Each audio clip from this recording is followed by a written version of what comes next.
ब्रह्मर्षि पत्री जी, स्वर्णा मैम और हमारे सुधीर सर, आप सभी को आत्मवंदन प्रणाम। हमारे रायपुर से जो जैन सर हैं जिन्होंने इस पत्री जी की भगवद गीता तेलुगु से हिंदी में ट्रांसलेट की है, जिसके कारण हम सभी उसका लाभ ले पा रहे हैं। सर बहुत बहुत धन्यवाद, thank you very much and आत्मवंदन सर। माय डियर फ्रेंड्स, हम कल कल का दिन बहुत विशिष्ट था, विशेष था। हम और आप सब ने ध्यान किया रहेगा। रात्रि ध्यान के लिए तो हम मैडम के साथ करेली गए थे। वो एक अद्भुत अनुभव, ये जीवन की दूसरी बार लिया हुआ अद्भुत अनुभव है my dear friends and masters. जितना हो सके मैंने कई लोगों को पर्सनली बताया कि ठीक है, आप अपने यहाँ जो ध्यान करते हो दैट इज़ डिफरेंट, मगर एक एनलाइटन पर्सन के साथ अगर ऐसे विशिष्ट दिन पर हम बैठे ना तो उसका प्रभाव ही कुछ अलग रहता है। हाँ, महसूस करने के लिए हमारा मन भी तैयार चाहिए, हमारा बॉडी भी तैयार चाहिए इस चीज़ के लिए, तभी हम उसको एक्सेप्ट कर पाएंगे। नहीं तो वहाँ पे भी ऐसे लोग आए थे कि नहीं मुझे ऐसे कुछ हुआ नहीं, तो mentally we are not prepared for that. कमी हमारे में है, कमी उनमें नहीं है, ना उस पिरामिड के एनर्जी में है। जो हमारे ताम्रकर सर ने जो पिरामिड बनाया, we are very much thankful for him, जिनके कारण हम हर शिवरात्रि वहाँ जाके ध्यान कर पा रहे हैं। Thank you very much sir. हम भगवद गीता का 7वां अध्याय हमने देखा परसों के दिन। 7वें अध्याय में पत्री जी ने सिर्फ 2 श्लोक लिए हैं। माय डियर फ्रेंड्स, ब्रह्मर्षि पत्री जी ने ऐसे ही श्लोक लिए हैं जो हमको ध्यान के मार्ग में सपोर्टिंग रहे। भगवद गीता ध्यान के बारे में क्या कहती हैं, इसी ऐसे ही उन्होंने श्लोक लिए हैं। इसीलिए 2 श्लोक केवल 7वें अध्याय के लिए और 8वां अध्याय उन्होंने शुरू किया, जो हम आज से शुरू कर रहे हैं। एक बात मैं ज़रूर कहूँ कि भगवद गीता का, आज तो मैं सिर्फ एक अध्याय के बारे में, कभी हम डिस्कस करेंगे इस बारे में। भगवद गीता का हर अध्याय, माय डियर फ्रेंड्स, जब व्यास जी ने भगवद गीता लिखी ना, तब पहला अध्याय समाप्त, दूसरा अध्याय समाप्त, ऐसे नहीं किया है। उन्होंने थ्रू आउट लिखी गई है ये, मगर हर अध्याय के पहले हमारे लिए सुविधा के लिए इसको 18 अध्याय में विभाजित किया गया है। और हर अध्याय का अंत जो है ना, वो आगे के अध्याय का एज इफ बीज डाल रहा है। इस प्रकार इतनी सुंदर रचना है इस चीज़ की। तो 7वां अध्याय का जो आखिरी श्लोक है, कृष्ण कह रहे हैं, साधिभूतादिदैवं मां साधियज्ञं च ये विदुः प्रयाण काले च मां ते विदुर्युक्त चेतसा। विदुर्युक्त चेतसा मतलब ज्ञानी जन। आदिभूत क्या है, आदिदैव क्या है, अध्यात्म क्या है, प्रयाण काल मतलब इस शरीर को छोड़ के जब आत्मा जाती है, वो काल हमने कैसे सुधारना। माय डियर फ्रेंड्स, आपसे डिस्कस करते समय ही मुझे गुज़र आ रहे कि भगवत गीता में जीना कैसे है, बोलना कैसे है, कर्म कैसे करने हैं, प्रयाण काल कैसे हो, हमारी मृत्यु कैसे, मृत्यु एक उत्सव जैसा हमने मानना चाहिए, वो कैसे हम अपनी मृत्यु सुधार सकते हैं। ये जो चीज़ है ये 8वें अध्याय में दी गई है। तो साधिभूतम अधिदैवम, अधिभूत क्या है, अधिदैव क्या है। अधिभूत मतलब भूत, मतलब हम और आप सब पंचभूत से बने हुए अधिभूत। अधिदैव हमारे अंदर जो है, हर इंद्रियों के, मैंने बहुत पहले भी कहा था, हर इंद्रियों के एक देवता रहते हैं। जैसे हाथ के देवता है इंद्र, आँख के देवता है सूर्य, नाक के देवता है अश्विनी कुमार।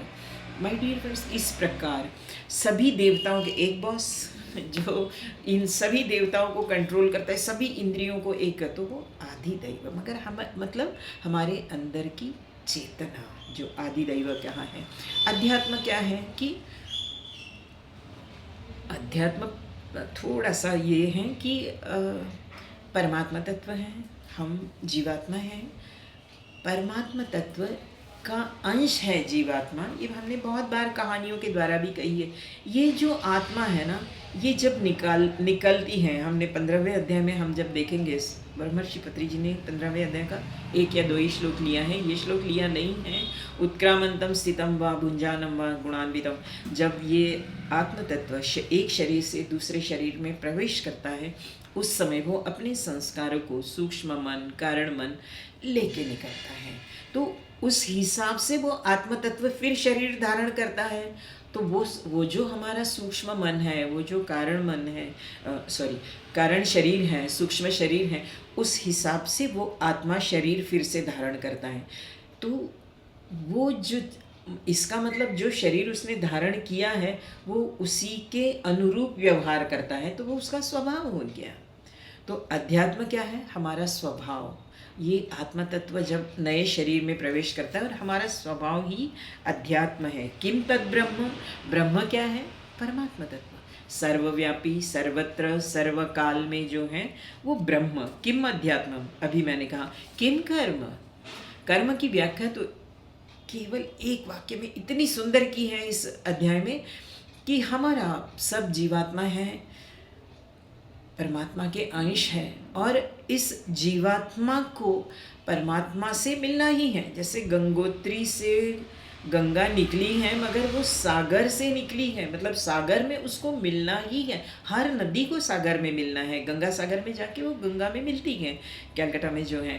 तो माय डियर फ्रेंड्स, इसी प्रकार हम और आप सब जीवात्मा परमात्मा में मिलेंगे, मिलना ही है। इस जन्म में नहीं तो कई जन्म लेते रहेंगे, ध्यान करते रहेंगे, सत्संग करते रहेंगे, स्वाध्याय करते रहेंगे, मगर हमारी आत्मा की उन्नति परमात्मा तत्व की तरफ होती रहेगी। इस मार्ग को, इस कार्य को कर्म कहा जाता है। माय डियर फ्रेंड्स, इस प्रकार कर्म बताया है हमने। कर्म देखा, अध्यात्म देखा, अधिभूत देखा। भूत मतलब हम और आप सब जो पंचभूत से बने हैं। अधिदैव देखा। इस प्रकार 6 प्रश्न थे अर्जुन के, जहाँ 8वें अध्याय में उत्तर दिया गया है।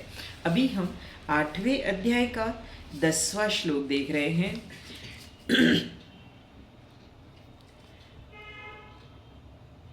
प्रयाण काले मनसा चलेन भक्त्या युक्त योग बलेन, प्रयाण काले मनसा चलेन भक्त्या युक्त योग बलेन चैव भ्रुवोर्मध्ये प्रणवावेश्य सम्यक् सतं परम पुरुषमुपैति दिव्यम। प्रयाण काले, माय डियर फ्रेंड्स, हम प्रयाण काले बोलने से हम और आप सीरियस ना हो। प्रयाण काले ये क्या है? ये हमारा बीज है जो हम अगले जन्म के लिए बो रहे हैं। ये हमारा जो अभी का जन्म है वो हमारे संस्कार, जो हमारे कारण शरीर, हमारे सूक्ष्म शरीर पर जो संस्कार है, जो हमारे चित्त पर है, वही हमारा बीज है जो हमारे अगले जन्म के लिए कारण है। अगला जन्म ये बीज लेकर ही आएगा। प्रयाण काले हमको हमारा प्रयाण काल सुधारना है। फॉर एग्ज़ाम्पल,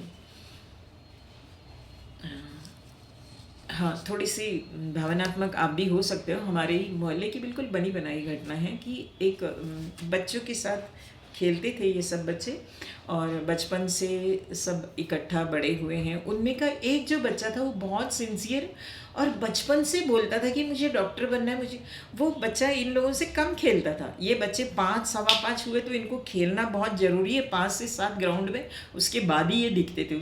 उसके पहले वे घर में दिखते भी नहीं थे। 10-12 लोगों का ग्रुप था, उसी ग्रुप में वो बच्चा भी था। मगर वो जब परीक्षा नहीं रहेगी, जब होमवर्क नहीं रहेगा, तभी आता था। उसने दृढ़ निश्चय कर लिया था कि मुझे डॉक्टर बनना है। एंड उसने बहुत मेहनत की, बचपन से करता था। उसके बाद 10th 12th जिसको जो चाहिए ना वो अस्तित्व देता है, ये हमने भी देखा है। बस हमारी संकल्प शक्ति, हमारी इच्छा कम पड़ती है। तो माय डियर फ्रेंड्स, इस प्रकार वो बच्चा मेहनत करके आखिर 10th 12th पास करके मेडिकल में जाके डॉक्टर बना, MBBS बना, सर्जन बना। सर्जन बनने के बाद ये बच्चे भी इनके साथ बड़े हो गए हैं, तो इन बच्चों ने सोचा और उसको जॉब लग गया कि उसको फर्स्ट डे जब वो जॉब से आएगा तो इन लोगों ने एक सरप्राइज़ पार्टी रखी थी उसी के घर में कि ऐसे करेंगे वैसे करेंगे करके। और सब बड़े खुश थे कि हमारा मतलब एक दोस्त जो जो चाहता था वो उसको मिला, और सब ने ऐसा करेंगे, वो उसकी एंट्री होगी, तो ये सब ने अपनी अपनी तरीके से ये किया था, प्लानिंग किया था। अब जब वो बच्चा आज फर्स्ट डे ज्वाइन किया और घर आ रहा था, तब उसको सभी ने देखा उसको कि उसका मूड ठीक नहीं है, कि अरे इतने सालों की उसकी मेहनत आज रंग लाई है, जो चाहिए था वो सब में क्या हो गया रहेगा ऐसे। और इन लोगों ने उसको घर आते ही बहुत हल्ला गुल्ला किया, मगर वो मूड में नहीं था। वो अपने रूम में गया, तब एक जन और बच्चा उसका जो बिल्कुल ख़ास फ्रेंड था वो गया, तो वो उसके कंधे पर सिर रख के रोने लगा। तो बोला, अरे क्या हो गया, आज तो इतना आनंद का दिन है, इतनी मेहनत तुमने इतने साल तक की है और आज फल लाई है। बोला, आज का मेरा पहला दिन था, मगर इतना मतलब बुरा गया कि मुझे ऐसे लगने लगा कि हमारे हाथ में कुछ भी नहीं है। एक आदमी था, हार्डली 30-32 साल का था, और वो उसका बहुत सीवियर एक्सीडेंट हो गया था जिसमें बहुत ब्लीडिंग हो गई थी, और ये बच्चे की ट्रांसफ़र ओपीडी में थी। तो out patient department first OPD में कुछ कराते हैं फर्स्ट एड, और उसके बाद ही एडमिट कराते हैं। तो वो उसकी ड्यूटी उस जिसको एक्सीडेंट हुआ है उसके साथ लगाई गई थी। इतना ब्लीडिंग उसको चल रहा था। इस बच्चे को पता था कि ये जीने वाला नहीं है, मगर वो आदमी छटपटा रहा था, मुझे जीना है डॉक्टर साहब, मुझे जीना है। ये प्रयास कर रहा था, इसकी पूरी टीम प्रयास कर रही थी, उसको ऑक्सीजन लगा रहे थे उसको। और जैसे जैसे ये लोग उसके लिए प्रयास कर रहे थे, उसका कॉन्फिडेंस बढ़ रहा था कि ये लोग मुझे बचा लेंगे। मगर इन लोगों को सबको पता था कि 2 या 3 घंटे से ऊपर ये नहीं बचेगा। और वो जो आदमी, ये उस बच्चे ने कही हुई कहानी है, वो आदमी बार बार बोल रहा था, सर मेरे घर ना मेरे छोटी बच्ची है, पापा पापा करती है, मेरी मम्मी है, मेरी मम्मी भी बहुत खुश होती है मैं घर जाने के बाद, मेरी एक पत्नी है, वगैरह वगैरह। तो बोले ही जा रहा है, हम लोग कुछ जवाब नहीं दे पा रहे। हमको पता था कि ये 2 या 3 घंटे से ज़्यादा नहीं रह पाएगा। And my dear friends, at last वही हुआ, वो नहीं रहा। तो वो अगर बोला कि ऐसे अगर हमारी डिग्री रहेगी कि हम चाहते हुए भी उस आदमी की मदद नहीं कर पा रहे, तो इस डिग्री का क्या मतलब। तब एक बुजुर्ग ने कहा कि ये चीज़ें हमारे हाथ में नहीं हैं, हम प्रयास कर सकते हैं। माय डियर फ्रेंड्स, हमारा और आपका प्रयाण काल ऐसा ना हो, मैं जीना चाहता हूँ, मैं जीना चाहता हूँ, और आत्मा शरीर को छोड़ना चाहती है। तो इस प्रयाण काल को हमको सदना है। कैसे साधेंगे हम इस प्रयाण काल को? भगवद गीता बताती है, इसी श्लोक में बताती है कि प्रयाण कालेन मनस अचलेन। प्रयाण काल में हमारा मन कैसा चाहिए? अचल चाहिए। मन चंचल, अभी उस व्यक्ति का मन विषयों में था, परिवार में था। वही मैंने एक इस्कॉन के एक उनके जो इस्कॉन के संत रहते हैं, जो छोटे छोटे बच्चे ही हैं, ये यहाँ पे भी सेक्टर 6 में जो इस्कॉन है उसमें हार्डली 30 साल 35 साल। हमारे यहाँ वो आते हैं, हम लोग जो उनका एक ये चलता है भोजन वगैरह का, उसमें कुछ डोनेशंस देते हैं एवरी मंथ। तो वो अगर नहीं दे पाए तो वो खुद आते थे घर में। और माय डियर फ्रेंड्स, उनको कैंसर हो गया। हार्डली ही वॉज 32-33, मगर इस्कॉन में लगे हुए थे, हरे कृष्णा फाउंडेशन में। और उनको पता चला कि मुझे ये हुआ है, मेरी मृत्यु निश्चित है। उनकी एक बच्ची थी, पत्नी थी और माँ थी, माँ बाबूजी सब थे। इस्कॉन वालों ने उनको उनके अंत समय के पहले थोड़े से बुला लिए थे कि आप क्योंकि वो लोग सन्यासी रहते हैं, तो वो लोग घर द्वार छोड़ के आते हैं, मगर कांटेक्ट में रहते हैं। वो आने के बावजूद भी वो उनके साथ बहुत ज़्यादा समय बिताते नहीं थे अपने परिवार के साथ। वो उस मंदिर की सेवा जब पंडित जी करते थे, तो वहीं वो बार बार बोलते थे, मुझे मंदिर में बिठाओ यार, मुझे मंदिर में बिठाओ। ये है प्रयाण काले मनसा चलेना। हमारा मन उसके लिए तैयार हो जाना चाहिए। मनस अचलेना, मन इधर उधर विषयों में जहाँ फंसेगा ना माय डियर फ्रेंड्स, तो हम प्रयाण काल की तैयारी नहीं कर रहे हैं। गीता कहती है हमको जीते जी, क्यों हमारे पत्री जी साक्षी भाव कहते हैं। प्रयाण काले साक्षी भाव से, माय डियर फ्रेंड्स, क्यों प्रयाण काले बताया गया है? हम और आप जब 4 दिन भी कहीं पिकनिक में जाते हैं ना, तब सबसे ज़्यादा हम मन से अस्वस्थ रहते कि नहीं। बाकी समय में हम अपने रूटीन में रहेंगे, मगर जाने के 1 डे बिफोर, अरे मैंने बैग ठीक से पैक की कि नहीं, मैंने सब लिया कि नहीं, समय पे कल निकलना है, ड्राइवर की अरेंजमेंट, ड्राइवर समय पे नहीं आया, फिर ऊपर से बीवी रहेगी या हस्बैंड जो भी रहेगा वो अगर समय पे बाहर नहीं निकला, चलो चलो ट्रेन का टाइम या प्लेन का टाइम, कितनी अस्वस्थता। एक छोटे 4 दिन के ट्रैवलिंग के लिए निकलेंगे, ये तो माय डियर फ्रेंड्स बहुत बड़ी जर्नी है। एक पूरी ज़िंदगी को आप छोड़ के दूसरे ज़िंदगी में जा रहे हैं, उस समय मन का अचलेना, भगवद गीता कहती है प्रयाण काले मनसा अचलेना। पत्री जी इसीलिए हमें साक्षी भाव से उस समय पूरे जीवन का चित्र सामने चलता है माय डियर फ्रेंड्स। उस समय मन से साक्षी भाव से देखना है, ये बहुत इम्पॉर्टेंट है। हमारे महाराष्ट्र के एक संत है, संत ज्ञानेश्वर महाराज, जिन्होंने 21वें साल में समाधि ली है। क्या उम्र है सोचिए, 21वें साल। 16वें साल में उन्होंने भगवद गीता की बहुत अच्छी टीका, जो अभी हिंदी अंग्रेज़ी सभी भाषाओं में हो रही है, ज्ञानेश्वरी करके, अप्रतिम अप्रतिम है। हर श्लोक के इतने ज़्यादा उसके उदाहरण दे दे के लोगों को समझाया है, और ये बोली भाषा में है क्योंकि संस्कृत भाषा सबको समझ में नहीं आती। तो संस्कृत श्लोक के बाद उन्होंने उसका विवरण दिया है, बहुत ही अच्छा है। संत ज्ञानेश्वर महाराज जो थे वो संत कहते हैं वो विष्णु के अवतार थे करके।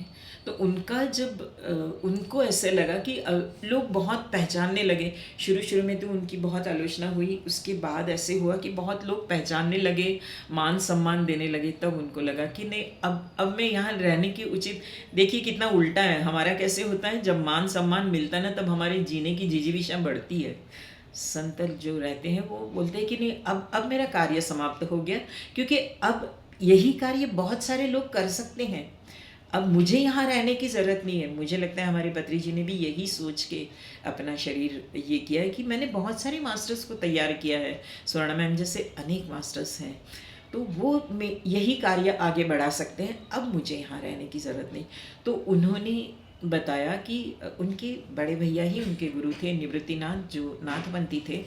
महाराष्ट्र में ये एक बहुत अच्छा गोरक्षनाथ वगैरह का ये है पंथ है, जो बिल्कुल निवृत्त हैं, और सभी इससे योगियों से भी ऊपर ये लोग सन्यासी हैं।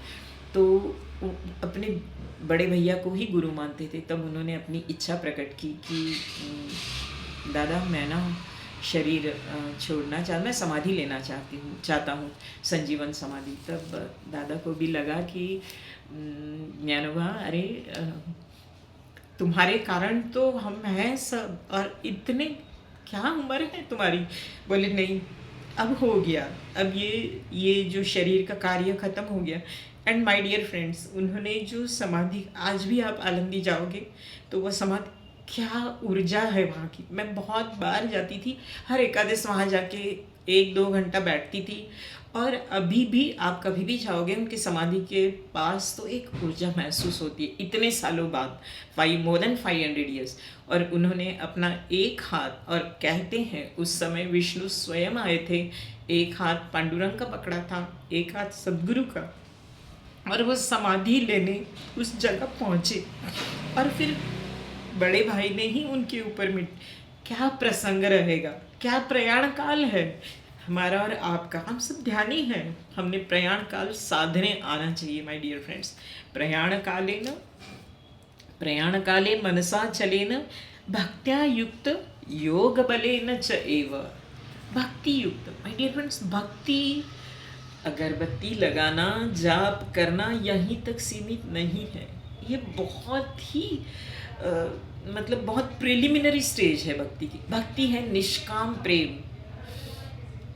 वो प्रेम जब उस परमात्मा तत्व तक होता है, जब तक हमें परमात्मा तत्व का महत्व नहीं पता ना, हम योग बलेन, हमें हमारे जीवन में योग हम साध नहीं सकते। परमात्मा तत्व क्या है, उसको पाने से हमारे जीवन में क्या हो सकता है, ये सब जो चीज़ है उसका महत्व क्या है, ये सब, और फिर हम उसके ऊपर किसी भी एनलाइटन पर्सन। देखिए कल मैम के सिर्फ एक शब्द पर इतने लोग आए थे करेली में, क्यों? उनके ऊपर की श्रद्धा, उनका महत्व वो जानते हैं। उनके ऊपर का प्रेम, ये तीनों चीज़ें हम सबको करेली लेके गई। नहीं तो कौन, मतलब क्यों जाते इतने दूर, किसको पढ़िए, पूरा घर द्वार सब छोड़ के रात भर जाके बैठे हैं। तो ये एनलाइटन पर्सन के ऊपर हमने करना है माय डियर फ्रेंड्स, हमने बढ़ानी है ये सारी चीज़ें। इस उसमें ऐसे भी कई लोग थे कि जो ठीक है, सो है, उनको उतना ही फायदा मिलता है। देवान भावयता ने न ते देवा भावयन्तु, तू जिस भाव से मुझे पूजेगा मैं तुझे वैसे ही दूंगा। वैसे ही ये एनलाइटन पर्सन्स का भी है। तो माय डियर फ्रेंड्स, इस प्रकार भक्त्या युक्त योग बलेन चैव, भक्ति से क्या होता है, उसके प्रति प्रेम बढ़ता है। चाहे एनलाइटन पर्सन हो, चाहे उन्नत आत्मा हो, चाहे पूर्णात्मा हो, चाहे परमात्मा हो, भक्ति मतलब प्रेम। अनकंडीशनल लव इज़ भक्ति। माय डियर फ्रेंड्स, हम अभी 12वें अध्याय में देखेंगे, उसमें भी 1 या 2 श्लोक पत्री जी ने लिए, मगर हम थोड़ा सा जाएंगे उस अध्याय में कि कुछ भी नहीं है कि यो मत भक्त, भगवान भी कहते हैं कि यो मत भक्त समय प्रिय, कैसे भक्त मुझे प्रिय हैं। माय डियर फ्रेंड्स, ये है भक्ति, भक्त्या युक्त योग बलिन। और योग से क्या होता है, बल मिलता है। योग मतलब क्या है, जैसे पत्री जी ने हमको सिखाया है, साक्षी भाव से देखना। जब भी हम ध्यान में बैठते हैं, हमें साक्षी भाव से विचारों की तरफ देखते देखते विचार कम हो जाएंगे। ये करते हम जितने भी ध्यानी हैं, हम सब जब डिस्कस करते हैं, हम और आप सब ये अनुभव कर रहे हैं। कल भी आज सुबह हम लोग करेली से आ रहे थे, तब कुछ मास्टर्स बैठे थे, तब भी हमने कहा कि अब धीरे धीरे ध्यान करते करते अब ऐसे होने लगा है कि संसार की तरफ हम दृष्टा भाव से देखने लगे, जिसके कारण वहाँ के सुख दुख हमारे सुख दुख लगते ही नहीं है। ठीक है यार, निकल जाएंगे, इससे भी निकल जाएंगे, इससे भी पार हो जाएंगे। ये तो ऐसा, मतलब ये एक घटना है, इस घटना को ऐसे ही देखना है और एक क्लैरिटी आती है माय डियर फ्रेंड्स। तो भक्ति से महिमा प्रेम बढ़ता है, योग बलेन, योग से बल बढ़ता है। योग बलेन च एव भ्रुवोर मध्ये प्रणमावेश्य सम्यक। योग क्या है, हमारी ऊर्जा शरीर की बढ़ाना। क्यों बढ़ाना है, शरीर की ऊर्जा बढ़ते बढ़ते माय डियर फ्रेंड्स, हमारे जो 7 चक्र हैं, जो अभी ऊर्जा हमारी मूलाधार तक ही सीमित है, जिसके कारण हम शरीर के स्तर पर जी रहे हैं। हमको जाना कहाँ है, आत्मा के स्तर पर। और वो जो है वो कब होगा, जब हमारी ये ऊर्जा ईड़ा पिंगला सुषुम्ना से ऊपर आएगी। ये आएगी कैसे, जब ऊर्जा अंदर, बाहर की वैश्विक ऊर्जा अंदर जाएगी, तभी तो ये फ्लो बढ़ेगा ना, नहीं तो वो फ्लो बढ़ेगा कैसे। और मन शांत होगा तब। तो ये दोनों चीज़ योग से होती हैं। भ्रुवर मध्ये प्रणमावेश्य सम्यक, जो व्यक्ति प्रयाण काले मनस अचलेन, मन से स्थिर है, जिसका मन अचल है, भक्त्या युक्तो योग बलेन, भक्ति और योग दोनों के समागम से, भ्रुवर मध्ये प्रणमावेश्य सम्यक, दोनों आँखों के बीच, भ्रु और भ्रुकुटी के बीच में, जहाँ थर्ड आई हम कहते हैं, वहाँ उसका ध्यान लगता है। माय डियर फ्रेंड्स, हर एक की अपनी ध्यान पद्धति, अनेक ध्यान पद्धति है। गीता की ये ध्यान पद्धति है, इसका मतलब यही हमको फॉलो करना है, ऐसे नहीं है। हम आनापान सती ध्यान में भी हमको उसकी आदत हो गई है, जो हमारे चित्त के ऊपर उसका एक इम्प्रिंट हो गया है। हम अपने जीवन में वही करते हैं जो हमारे चित्त पर जिसका इम्प्रिंट है। फॉर एग्जांपल, हम मेले में गए, हम बहुत भीड़ में गए, भीड़ में बहुत सारे लोग दिखते हैं, हम नोटिस नहीं करते, मगर वही हमको आशा मैम दिखी तो हम घर आके कहते हैं, अरे आज ना आशा मैम दिखी। क्या केवल आशा मैम दिखी भीड़ में? बहुत लोग दिखे, मगर हमारे चित्त पर आशा मैम का चित्र फिक्स्ड है, इसलिए वो दिखने से हम घर आके बोलते हैं, अरे आज ना आशा मैम दिखी थी। तो माय डियर फ्रेंड्स, इस प्रकार भ्रुवर मध्ये प्रणमावेश्य सम्यक, हम प्राणायाम करें, हम आनापान सती ध्यान करें, प्रयाण काले ध्यान में रहना ज़रूरी है। संसार के विषय से दूर, आगे बताएंगे कि हम अंतकाले च माम अनुस्मर, स्पष्ट कहते, माम मतलब परमात्मा का अनुस्मर कर तू। कृष्ण यहाँ माँ कहते हैं मतलब परम आत्मा के लेवल पे जाके वो बात कर रहे हैं। वो कृष्ण लेवल पे बात नहीं कर रहे, वो वासुदेव लेवल पे बात नहीं कर रहे, वो अर्जुन के सखा करके बात नहीं कर रहे, वो परमात्मा तत्व करके कह रहे हैं कि माम अनुस्मर, प्रयाण काले मेरा अनुस्मरण कर। कैसे करोगे? भ्रुवर मध्य प्रणमावेश सम्यक। या तो हम दृष्टा भाव से देखें संसार को, और जो भी चल रहा है उसको दृष्टा भाव से देखिए, मगर ध्यान हमारा पूरी तरह से उस परमात्मा तत्व पर रहे, उस आत्म तत्व पर रहे। सतम परम पुरुषम उपैति दिव्यम, वही पुरुष दिव्यात्मा कहलाता है और उसका अगला जन्म दिव्य होता है। माय डियर फ्रेंड्स, इसके पहले अर्जुन ने 7वें अध्याय 6वें या 7वें अध्याय में पूछा था कि कृष्ण, अगर मैंने उस दिन भी कहा कि अगर मैं लाइफ लॉन्ग अच्छे कर्म करता रहा मगर आखिरी में मैं अगर योग भ्रष्ट हुआ तो मेरा क्या होगा, मैं अगर नहीं तुम्हारा स्मरण कर पाया। तब उन्होंने वही कहा कि जो भी किया है वो वेस्ट नहीं जाएगा। अध्यात्म में कुछ भी चीज़ माय डियर फ्रेंड्स आपकी वेस्ट नहीं जा रही। आप जो कर रहे हैं वो आपको आगे आपके साथ आएगा, प्लस आपको एक बोनस दिया जाएगा। जैसे मैंने एक कहानी बताई थी, बोनस ये दिया जाएगा कि अभी तक हो सकता है इस जन्म में आप सब कुछ कर रहे हो मगर आपके घर में आपको अनुकूल परिस्थिति नहीं है, अगले जन्म में आपको अनुकूल परिस्थिति भी मिलेगी। ऐसे घर में आप जन्म लोगे कि आप ध्यान कर रहे, ध्यानी घर रहेगा, या आपको कोई एनलाइटन पर्सन्स मिलेंगे। हम और आप पहचान नहीं पाएंगे क्योंकि मृत्यु का एक धक्का रहता है जिस धक्के से हम सब भूल जाते हैं, और फिर जन्म का एक धक्का, 2 धक्के के बाद हम लोग, मगर जो ध्यानी हैं वो समझ जाते हैं, अपना पूर्व जन्म देख पाते हैं और अपने आप को पहचान पाते हैं, क्लैरिटी रहती है। तो माय डियर फ्रेंड्स, इस प्रकार हम और आप सब ध्यान करें। भक्ति मतलब उस परमात्मा तत्व का महत्व समझें, उस पर प्रेम करें, तभी हम जिस पर प्रेम, जैसे एक माँ का बच्चे पर प्रेम रहता है ना, तभी वो दिन उसको किसी ने बोलना नहीं पड़ता इसके पास ध्यान दे। वो बच्चा पलने में भी रहेगा, वो अपने 100 काम करेगी मगर उसके कान में हमेशा थोड़ा भी करे तो वो दौड़ के आएगी उस पलने के पास। क्या होता है?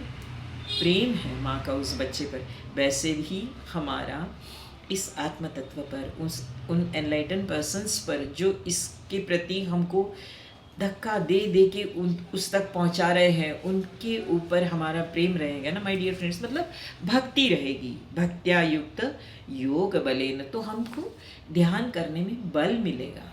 हम ध्यान में सही कर रहे कि नहीं उनके सत्संग से समझ में आएगा, बल मिलेगा। और फिर सतम परम पुरुषम उपैति दिव्यम, फिर उसका अगला जन्म दिव्य होगा, या इसी जन्म में वो उस दिव्य शक्ति को, उस परमात्मा को प्राप्त करेगा। उसके लिए मगर हम और आपको ध्यान करना ज़रूरी है। भक्ति मतलब प्रेम करना ज़रूरी, बार बार बोल रही हूँ।